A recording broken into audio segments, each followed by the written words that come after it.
Hi people, how y'all doing? Welcome and welcome back to the channel. It is Sandra here and I am back again with another exciting video from Charlie Kirk. So actually this video has been on my list for a while. I don't know why. I just kept on missing it. I don't know if there's another reason why I just suddenly kept on missing it. But today we're gonna be getting into it.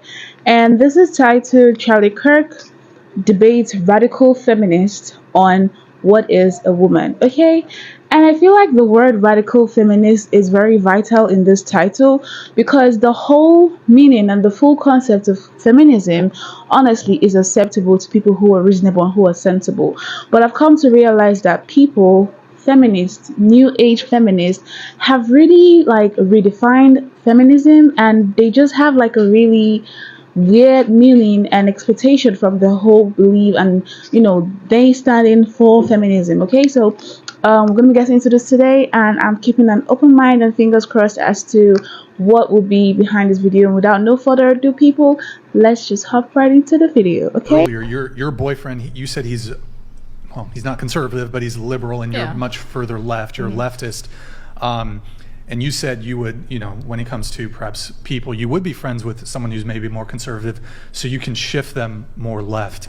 I said that tongue-in-cheek, but yeah. You said that, I was going to ask, have you shifted your boyfriend more left? No, I wish. Okay, so he's pretty firm in his liberalism. He's firmly planted in his filthy liberalism, but I love him in spite of that. I see. Okay, got it. But we align on a lot of social issues, so if we want to create a dichotomy of social and then economic issues, I feel like the economic issues is primarily where we have disagreement, and the social issues, those tend to be, I feel like, the most polarizing and contentious. So if we had more disagreement there, we probably would not be able to be in a relationship together harmoniously. So okay, I see. But friends, yeah, I'm open to radicalizing them, sure. Okay, got it. So who here, I'm curious, who here considers themselves a feminist? Maybe just show of hands. Are you a feminist? I don't. That's it? Just Aaron and Pixie? Molly? Yeah, Molly. A little bit? Okay. All right. So Charlie, we've got some feminists here. What do you think of feminism? I want them to define the term first, because there's no use in me giving thoughts on an abstract concept. So I'm all ears. What's your sense? How do you define feminism? Feminism is just simply the advocacy of equality, both social, political, economic, on the basis of all genders everywhere. So that's what feminism is to me. Do you concur? I concur. Do you concur? Concurred. Okay. So you want me to give a thought on that? Do you agree with their definition of feminism? That would probably be the most agreed upon definition. So I do believe in equality under the law, obviously. I believe in equality for representation or enfranchisement to be able to vote, obviously. But you said economic equality. That's interesting. Do you think that female models and male models should be paid the same by law? Yeah. Yep. Okay, so we should make female actresses and models be paid less because they earn about 20 times more than men. I think when you get women would get a pay cut. You're okay with that? I think when it comes to creative fields like that, it's going to be very difficult to look at it on the basis of sex or gender, how you would pay somebody, because that's going to have so many more factors than simply that. But if we're talking about equal economic opportunities, for example, should a man and woman doing the exact same position at a corporate office be paid the same if they're doing the same amount of work? Then yes. Depends on what they study, depends how long they've been there, it depends if they're equally as good at the job, it depends all else being equal. I'm saying if all of those things are equal, can we at least agree they should be paid the same? That's already the law. So you're not allowed to discriminate based on gender or sex, based on a law passed in the 1970s. Right, yeah. However, what is now being tried to be passed through other movements is to try to swoop in and say, regardless of qualifications, how often you ask for a raise. So I'll ask a question. Why do you think, for example, the average male, it looks as if they earn more than an average woman in a city? Is it because of sexism or other factors? I think sometimes implicit bias can be one factor among many, but all the things that you mentioned earlier, different qualifications, different business acumen, skills, work output, numbers of hours work could all be things that impact pay. Right. So and studies that focus on the gaps between men and women do make make note of these differences. Okay, SkizTech, thank you for the gifted 100 subs. Charlie, do you have a response? No, I hear that. I do want to actually get back to even more of a fundamental question, and I'm sorry I didn't ask this. Sure. What is a woman? Oh. A woman is somebody who presents as our social conception of womanhood. So acts in such a way. So Pixie, just can you answer that question without using the word woman or womanhood? It's because basically it would be a functional definition. So as a society, we have an understanding of what woman is. What It's is a that? man. Yeah, that's basically. I am a man.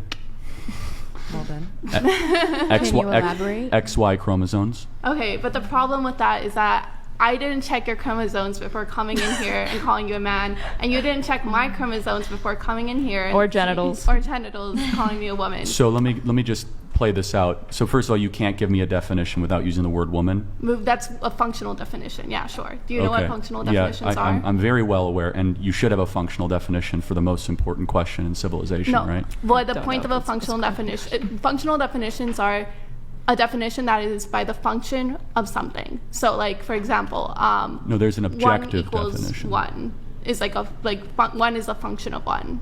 Do you understand what I'm trying to say? Yeah, I do. So then, can you give me an objective, a functional, utilitarian, any sort of biological definition of what a woman is? Because The how problem is- can we debate feminism if we can't agree what a woman is?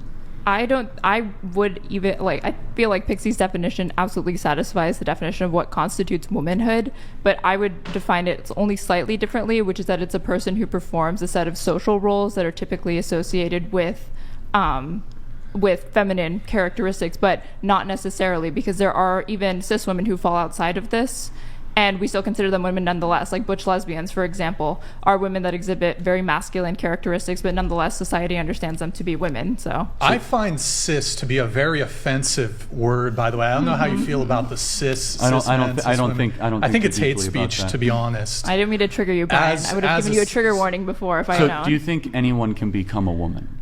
Yep, but not anyone will. Okay, so then at what point do they become a woman? It will depend on where they are in their gender transition for the most part. Does it require drugs to become a woman? No. Personally, I think it's a mindset. It's a spiritual energy. It's the vibe that you give off. You know, like The vibe. Before we continue on, I want to just give everyone an opportunity to answer No, totally fine. To answer Charlie's question, I know you two had already answered. What is a woman? Starting with you, we'll go around the table. Go ahead. Can you skip me? We'll come back to her. I am a woman. That's the best answer. That's the one that Ketanji Brown Jackson should have given in front of the Senate. So come back to you? Or? Yeah, come back to me. Come back to me. Let me Sure, brainstorm okay, on go that. ahead. Same. I'm a woman. What is a woman? Like I don't. What about you? Can I have you tilt your mic down just a tad? of course. Perfect, go ahead. right there. Yeah. I'm a woman, but I also do think that a woman is someone who identifies as a woman, and that's that. I mean, theoretically, it's someone who's born with a womb, but this generation obviously has proven that men can turn into women. So I'm not discluding that. I still think that they should be perceived as what they're portraying themselves as. But technically, I still think trans girls, they are a version of a man, but they can still be classed as a woman, which is a bit tricky, but yeah. Molly? I'll say the same answer. I think what constitutes as a woman is the energy that you give off and that you want to put out into the world. So if being a woman or female is a mindset, can your age also be a mindset? Can you choose to be, can you just say I feel 14, which is a classifiable mental condition, by the way, So I will say, yes, I know people that act way younger than they actually are, and they love acting way younger than they actually are. And I know people that, act way older than they are, and they pride themselves in that. And I think... Okay, fair enough. So if a 35-year-old man claims he's 14, should we have any problem if he wants to have sex with another 14-year-old? No. I'm not saying No. that you should... Probably should have a problem, I think. No, I'm not Well, saying that good they idea to have a should be problem. able to have... But But they can who's to say he's state, not I 14? feel 14. Right, They're but- allowed to state that. Okay. Grid One Motorsports donated $200. The man who owns it paid himself 1.3 mil a day last year. He loves feminism. Oh, okay. Today men acting female can be better women than real women. Feminism has failed you. How can the patriarchy help you today? That was beautiful, Grid One. Thank you. Appreciate it. Given a lot. Yeah, he's so going back. But if your identity is an energy or a feeling that can change, why would it be wrong for a 35-year-old to say he's 14? Therefore, because he's not. But then how is someone who has male parts a woman if he's not a woman? That's two different It's things. Why? different because you can't It's a go mindset, back isn't in it? time. Your age isn't a mindset. Yeah. I mean, but then why is your sex or your gender a mindset and your age isn't? I don't know which one is which. One of you could probably say, but sex and Do you gender agree? is At different. least acknowledge that sex and gender are two separate things. That's what I was going to say. There are 0 genders, 2 sexes, and infinite personalities. What? Okay. Gender doesn't exist. What do you mean? Okay. Sex does. So the parts you're born with is who you are. How does gender not exist? It's a 1960s clinical term, largely made out of the Academy of John Clinical? Money and Alfred Kinsey and many postmodern child psychiatrists, many of whom, by the way, were not really great people, but we don't have to go into that. But gender is a new term of the last 50 or 60 years. So, yeah, but it still exists. but personalities exist. We can agree with that. Proclivities or interests or likes exist. So Do you- by that definition, then if you're a woman or a man, is your energy. It is your personality. Well, yeah, the goal, or what used to be the case, is the vast majority, 99.9% of all people, their biology and their reality, or how they viewed their reality, I should say, were in alignment. And now that's not so much the case.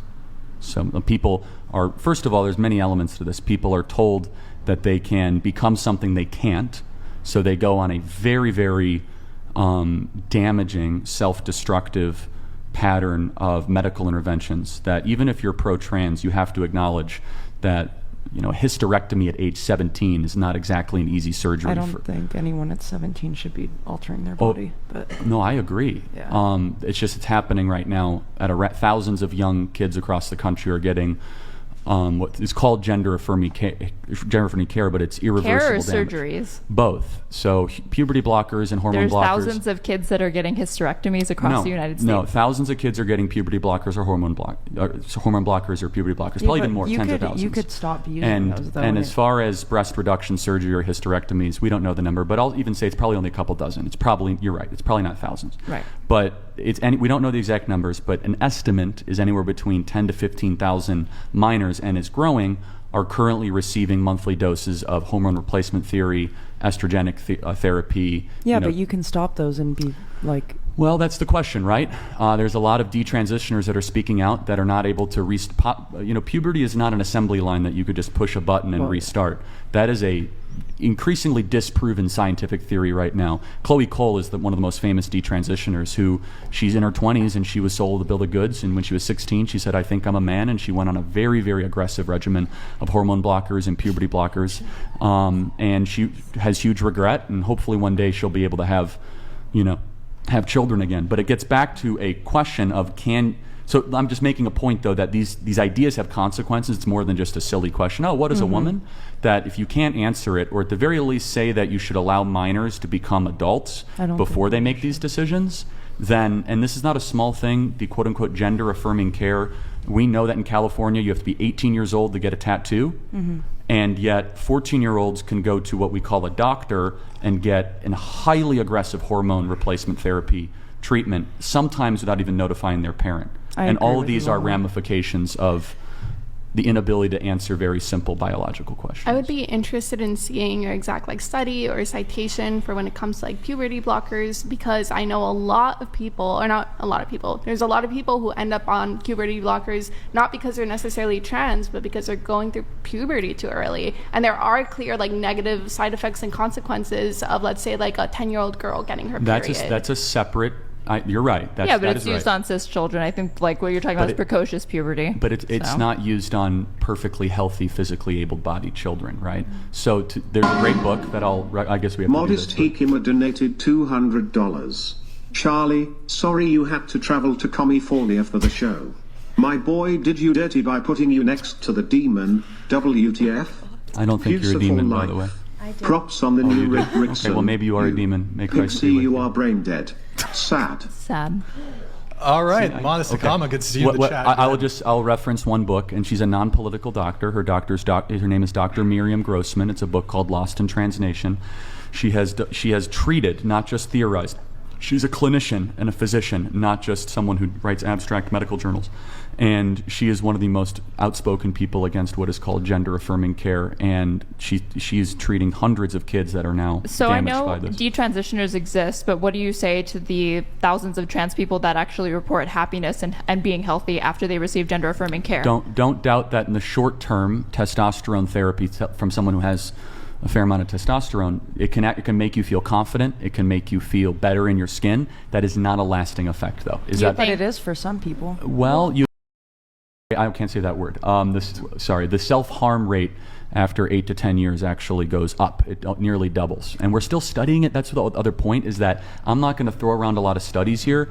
And they very well might be right. It might have helped them individually, but let me give you an example. If a medication is on the market and it harms 1 in 250,000 people, for example, Robitussin. You guys ever take Robitussin? No. No, it's a cough thing. It's, they found that one of their lots of Robitussin last week might have been contaminated, and they did a massive recall, right? And it was just a whisper of it, okay?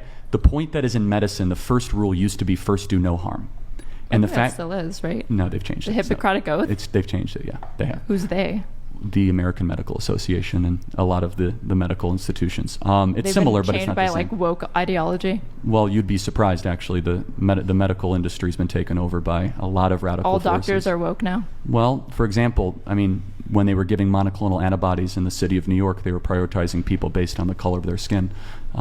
Black individuals in New York got monoclonal antibodies above their white counterparts. Was it based on the color of their skin, or like maybe their background related to like their socioeconomic status? It was racial, but I don't want to get too deep into that rabbit hole. But the point that I'm just trying to make is that in medicine in particular, you must have a cautious approach, even if there were pluses and positives, which might very well be true. If there's even a 1%, a 2% adverse event, you pull the drug immediately, because you first do no harm. If there's something that is actively damaging a society, and it's now a certifiable fact that we see thousands of young kids are being told that they can transition, when in reality they have other underlying issues that we should address. Depression, trauma, anxiety, or they're on the autism spectrum disorder, and they get mislabeled on whether a TikTok video or some sort of other thing makes them feel as if they might have, a transgender issue, when they very well might have other issues that need to be addressed. 1 in 27 men young boys are autistic. Anyway, sorry, I don't mean to totally fine. I just had a quick question for you two, since you guys had pretty strong positions on this. Can men get pregnant? Grid One Motorsports donated $200. If we want to talk numbers, then honesty requires we first admit that gender dysphoria is a mental condition which should be treated first before any physical treatments are given.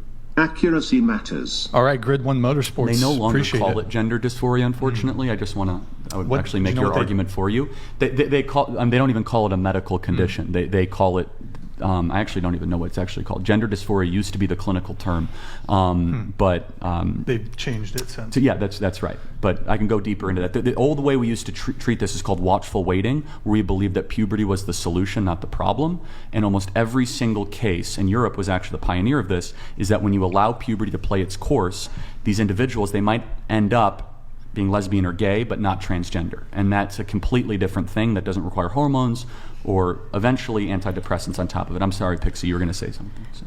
Yeah, my question was, can men get pregnant?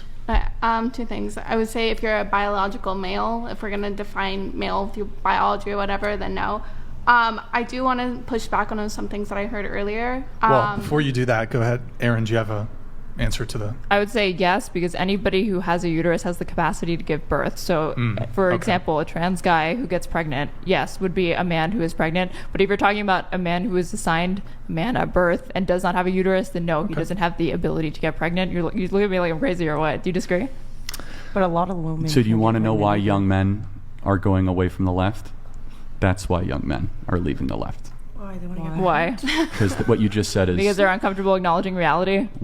Some trans men can get pregnant? What you just said is at war with reality and, massacring... a lot of women can't get pregnant either. Vocabulary. So that doesn't yeah, exactly. It's just a question, Okay. I'll let you come in just a sec, Pixie. Which one of you referenced chromosomes? Is that, well, you said like, oh, you didn't check our chromosomes, right? Yeah. Well, people understood what a woman was before chromosomes were discovered. So the definition does not require this type of abstraction. People understood what a woman was on the basis of the societal norms at the time, generally speaking, right? Well, it's more precisely, it's about like the gonads. If you were at any point in your life going to produce large gametes, then you're a woman. How society, at least most societies as well, outside of like Western as well, but even Western, we can make this argument. Okay. What they would look at is the way that a person is like necessarily performing. So what is their role? That's why you have like the idea of like non-binary, third gender, et cetera, because there have been people also who have not performed their role as like a male or female. So they're put into the third category, third sex, whatever. Okay.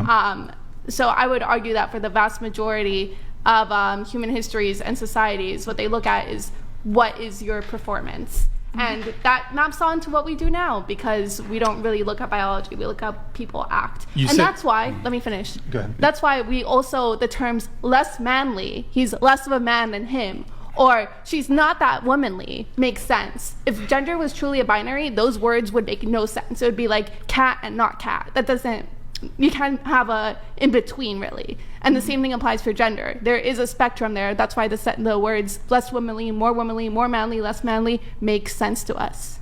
And all of those things are fluid throughout time. Like what constituted like masculine tendencies or behaviors will be different now than it was several years ago. Or even like things like colors. Like for example, pink used to be considered a masculine color. Pink is no longer really considered a masculine color. It's considered a feminine color. So there was never anything inherently masculine about the color blue or the color pink or anything like that. That could always change at any given point in time. Do you think that male brains and female brains, or men and women brains, are different?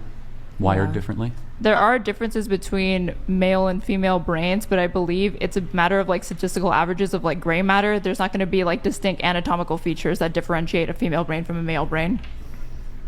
Really? You really think that? Well, no, it's proven like scientifically. Well, like no, when we it's take, not. yes, it is. When we take a brain scan of a male and female, the average doctor can't look and be like, that is a male brain right there. Not true. Now, no, hold on. Wait, if let me you do a finish my SPECT sentence, please. scan, okay, if you do a SPECT scan, you can see what parts of the brain light up. And in a woman, the basal ganglia and the amygdala is far more active, which is the inner thought matrix. Women have a far busier inner thought life than men do. Would you guys agree with that? I agree. Right. I was going to say it's very... So that's not true. It's very well known that like men generally are more on the logical side of things and women are more on the emotional side of things. And I think that has a big role, or the way that our brains are wired has a big role to play. I'm not saying that if you took babies who were completely unmolded that, you know, their brains would look different. But I think as we age, living in the gender that we are given, you know, our brains become attuned to certain things, and that's why parts of our brain like piggybacking off of that point, I don't doubt that the studies that you looked at did find differences in like brain mapping scans between men and women, but the key thing is that they looked at men and women, so that's already a brain that's been subjected to a lifetime, or not a lifetime, but like decades long socialization. So that socialization is going to impact it. If you looked at like a brain scan of like infants, for example, like a male infant and a female infant, it would be like how different would it really look? Do you think it would look significantly different? No, it's not even close. Of course it's different. And I can prove it to you in two ways. But the first one, do you guys know the John Money gender experiment? No. So, okay, I'll just really quick. John Money, who is a total creep, he believed that this is before we mapped the human genome. Okay, this is before we even knew about chromosomes. He said that men and women are blank slates at birth, and he said that they're formed through the toys we give them, the colors we appropriate to them, and they're blank slates. There was these identical twins. One of the twins burns themselves terribly in the genitals, and he said raise that twin as a girl. And basically his entire life he was tortured, and awful story, eventually rebelled against John Money. And this twin eventually was told that, hey, you were born a boy but raised as a girl, and even had a vagina put onto you artificially. And he was like, instead of being mad, he was relieved, because he said, I knew I was a boy all along. So there's no clinical evidence to support that. Secondly, though, it's a funnier one, okay? Hear me out. And I think this will resonate with all of you. Harvard University locked a group of men in a room alone, 100 of them, and a group of women in a room alone, okay? And they said, what did you think about for 30 minutes? The men, no surprise, sex and sports. The young ladies, what did they think of for 30 minutes? They replayed conversations that they had in the last couple of days. Real. For the record, A man has never replayed conversations that they've had. Do that? I Our do that brains, all the time. our brains are different, everybody. Do you really not do that? I feel like I overthink No, of everything. course not. You don't Hold think on. about I'm making- conversations that You've you never have? had like a shower arguments or like shower thoughts or anything like that? No, and that's not society, my friend. That is biology. You are wired to have those rethought. We aren't. It's not a learned behavior. It's not about dolls. It's not about dresses. Our biology, our brains are made differently. You've I don't really think never thought anyone's about a disputing that we conversation have after? like We different. don't Yeah, no, replay I any agree with that. conversations. Ever. Men I You've agree with never that, like but done that. The thing Am where I trans? Because people- sometimes sometimes I will. You gotta go on Very hormone rarely, blockers. though. Yeah. Very rarely. Sometimes, occasionally. Men are I'll very replay the forward conversation. thinking. What is next? The job, the interview, tomorrow. And not saying women aren't. Women are very reflective. That's why females are better at poetry. Women are better at the more relational type aspects of being a nurse or an elementary school teacher. Again, that's not learned behavior. There is a biological element to it. And it starts with, we don't even understand the brain as much as we can. We understand like 1% of 1% of it. But I think that study and your reaction affirms it. Because if I had a group of men around you, like, what do you think of when you're alone? Like, I just think of the NFC Championship game, the stock market, and all the women I've been with or the women I want to be with. It's a little different. Do you think if they had conducted the study in a different country, that the men and women would have given these same answers? Yes, I think that these things are universal. And I mean, I can't say to that. That would be my speculation, that the men in Iran are thinking about soccer and Persian women, and the women are thinking about, what's going on in their local neighborhood. These things transcend continent, they transcend culture, and we know that because one of the arguments that you were making is that, at the fundamental root, these are learned and acted, these are put on by Western society, but you go into African villages, like very poor third world African villages, they don't even have a term for transgender. The idea that a man can become a woman or a woman can become man, this is a uniquely Western phenomenon that is born out of the academy, born out of college, that I will say, and I think we could agree, is largely they prey on people that have other underlying issues, and then it gets built on top of that. Autism spectrum disorder, depression, anxiety, some other sort of bipolar, schizophrenia, trauma, things of that nature. There's a couple of things to push back here. Brian. If you can, quick. I don't If you can, mean to quick. monopolize. I'm sorry, Pixie. No, it's Yeah. okay. There's a couple of things. I do want to push back on that because there are communities and cultures that we could search up right now in China, India, various Native American histories that have recognized the idea of third gender or outside gender that doesn't fit into this binary. So I wouldn't say it's just Western. That is and then true. on top Wait, of let that, them answer. No, but you please continue. You are right. I can address that at length. I don't think it's fruitful. Okay, But keep okay, going. go ahead. okay. You're not wrong. And then on top of that, you gave a case study. I kind of want to give a case study back. NPR did a article on this. I can't remember the name, but basically it was about a person who felt gender fluid. And when they felt like they were a man and they did things like facial recognition or other tests regarding that, they would score like a man does, higher than most women. But when they got into the mindset of being a woman, they would score higher in woman-related tasks. So yeah, it does come back. You're saying this is all predisposed biology, but there might be something to be said about oh no, if you're thinking like a man, the mindset of a man, maybe that's more in tune with certain ways of thinking versus thinking like a woman. That doesn't mean it's all 100% biological basis. It means that hey, if you're raised to think in a certain pattern, you're going to perform in that pattern. I agree. I mean, if a society can mold you, of course, but you're dealing with very powerful raw material that's underestimated in the current cultural conversation, and you can only guide that raw material so much. So let me ask another hypothetical. I'll just tell you, if I sit down with men, what do they always talk about? They talk about macro concepts, big things, stock market, sports, things that are very, let's just say bigger than individual. Women, if you sit down, they'll talk a lot about conversations or relationships, their kids, very micro. This, one of the reasons why men and women brains are different and they continue to be different is there's different skill sets. And I think we can all acknowledge that. Men are better at some things than women, and women are better at some things than men. I don't know why that is a wildly The way that you frame it is women are awesome at small talk and sewing or whatever, and then men are just awesome at the stock market and being CEOs. Let me ask you a question. But I don't think these are. But hold on. You see them Why is equally. it? Let me ask you a question. Why is it that the International Chess Foundation doesn't want biological men who believe they are women to compete with women? They say that will not allow trans men into the female category. Why is that? I can't speak to that, but I'm just, if you're going to talk about representation being the thing that lets you know that men are obviously smarter, you could break this down to race. I never said smarter. I never said smart. I said different. Then different. Women. Okay, then we could say this. My wife does things with my child that I can't even dream of doing, such as having an intuition, compassion, empathy. She can operate on 30 minutes of sleep. I need 8 hours, or else I'm like a Don't dead. underestimate yourself, Charlie. Hold I on think a you second. could No, definitely do hold these on. types of No, things. women have a different giftedness, I believe, given by God that is completely different than men. I never said smarter. In fact, a woman's intuition is far better than my intuition. I trust my wife's gut when it comes to people, when it comes to relationships, and she leans on me for, investments or politics. We are given different gifting. Now, with that being said, some women have a gifting in that direction. Those are the exception, though.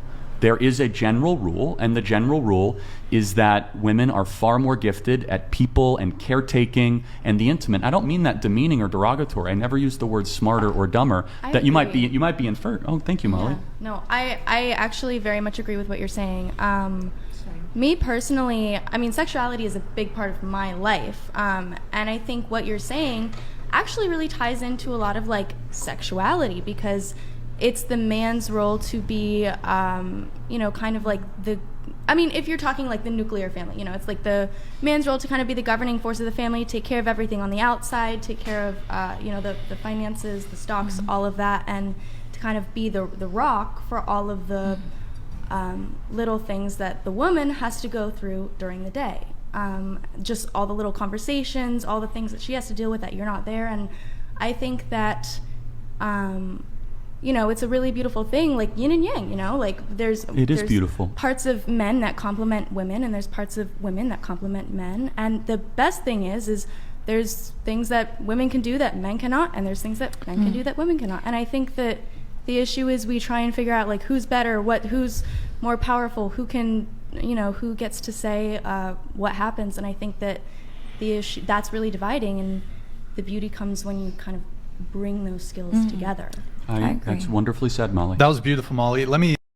Okay, so the video alone is 30 minutes long, literally half an hour. So I feel like I don't want this video to be too long, because if I actually add my complete thoughts on this, I would be taking a whole 30 minutes as well. But here are the few things I'm going to point out, right? The first thing is the fact that we're actually having this conversation, the fact that this session was booked.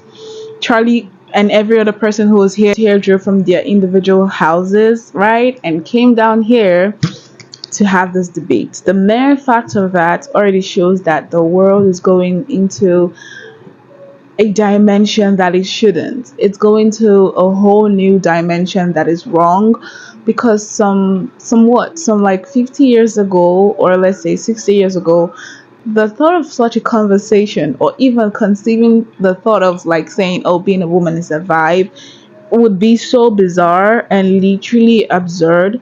And now it's such a huge part of the society that we're having like a full-blown conversation debate about it. So the mere fact that I just watched this for 30 minutes and this ran for 30 minutes or more, bizarre, right? Like the ladies who spoke, not all of them spoke actually, but the ladies who spoke, I actually liked the way they were seemingly standing their ground, right? I mean, obviously I do love a confident person, even if you're not speaking with such, facts, but you are, speaking what you think with confidence. I kind of like to appreciate that. But let's talk about Molly, right? I think the girl who was closest to Charlie, I feel like she is still in a stage where she just needs to be educated, and just needs to be educated, exposed, and just a whole lot of things be explained to her. I feel like she is pretty much open-minded, because some of the points she gave, I could understand, and I could see, I don't know, there's just something like really open-minded and teachable about her. I don't know if you guys like saw that as well, but I just felt like she was really teachable, and I just feel like she's open to be taught, right? If only Charlie, was going to take her through, I feel like her whole mindset could change. But then as well, she seemed a little bit gullible, that even if Charlie taught her the right thing, or Charlie just pointed her mind to like really understand the concepts of biology, right? Because she's saying being a woman is a vibe. That literally took my vibe down, because I mean, others were struggling, trying to use like biological and non-biological term, to define and undefine a woman, but she was saying it's a vibe. Like, what do you mean?